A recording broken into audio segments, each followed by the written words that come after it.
কালকের ম্যাচটা খুব গুরুত্বপূর্ণ আমাদের জন্য, এই টুর্নামেন্টে টিকে থাকার জন্য। আর যেহেতু আমি বোর্ড প্রেসিডেন্ট, আমি দল সম্বন্ধে কোনো মন্তব্য এখন করতে চাচ্ছি না। হ্যাঁ, অবশ্যই এগুলো চিন্তার ব্যাপার।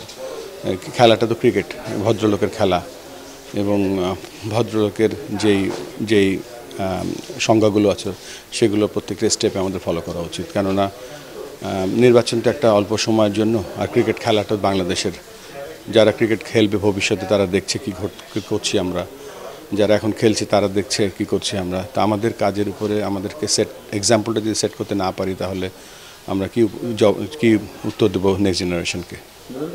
নানা ধরনের কথা আসছে যে আসলে দুইটা গ্রুপ হয়ে গেছে, যে সরকার পক্ষ এবং বিএনপি, একটা কথা কিন্তু চর্চা হচ্ছে আসলে এটা যেহেতু বিসিবি নির্বাচন, এখান থেকেই আসলে পরবর্তী বাংলাদেশ ক্রিকেটটা কোথায় যাবে ভবিষ্যৎটা নির্ধারণ হবে। সে জায়গা থেকে পাক্ষিক বিপাক্ষিক বা এই ধরনের কথার চেয়ে বা ক্রিকেট নির্বাচনটা আসলে কতটা গুরুত্বপূর্ণ এবং কিভাবে দেখা উচিত আসলে, যেহেতু দুইটা গ্রুপ হয়ে গেছে, এটা কি আসলে কিছুটা কষ্টদায়ক?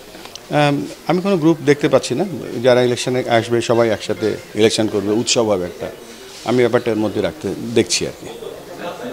আমি যদি এখন একটু ন্যাশনাল টিমের প্রসঙ্গে আসি, যেহেতু কালকে আমাদের মহা গুরুত্বপূর্ণ একটা ম্যাচ, সে জায়গা থেকে আমরা কিন্তু এই এশিয়া কাপ নিয়ে খুব লম্বা একটা ক্যাম্প করেছি। সে জায়গা থেকে আপনার চোখে আসলে বাংলাদেশ টিমের সমস্যার জায়গাগুলো কোথায় ছিল, আর কোন দিকটা একটু? দুটো দিক। একটা হচ্ছে কালকের ম্যাচটা খুব গুরুত্বপূর্ণ আমাদের জন্য, এই টুর্নামেন্টে টিকে থাকার জন্য। আর যেহেতু আমি বোর্ড প্রেসিডেন্ট, আমি দল সম্বন্ধে কোনো মন্তব্য এখন করতে চাচ্ছি না, একেবারে ইভেন্টসের পরে করবো।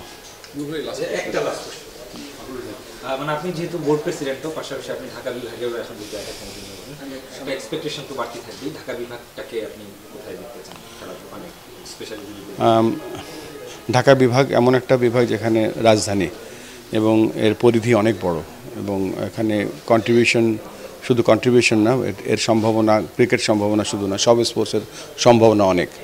সো সেই জায়গাগুলো দেখব। আর সবথেকে বড় কথা যেটা ঢাকা হচ্ছে, আমার কাছে মনে হয় যে বাংলাদেশের ক্রিকেটকে অনেক কিছু দিতে পারবে। তো সেই লক্ষ্যে আমরা কাজ করব।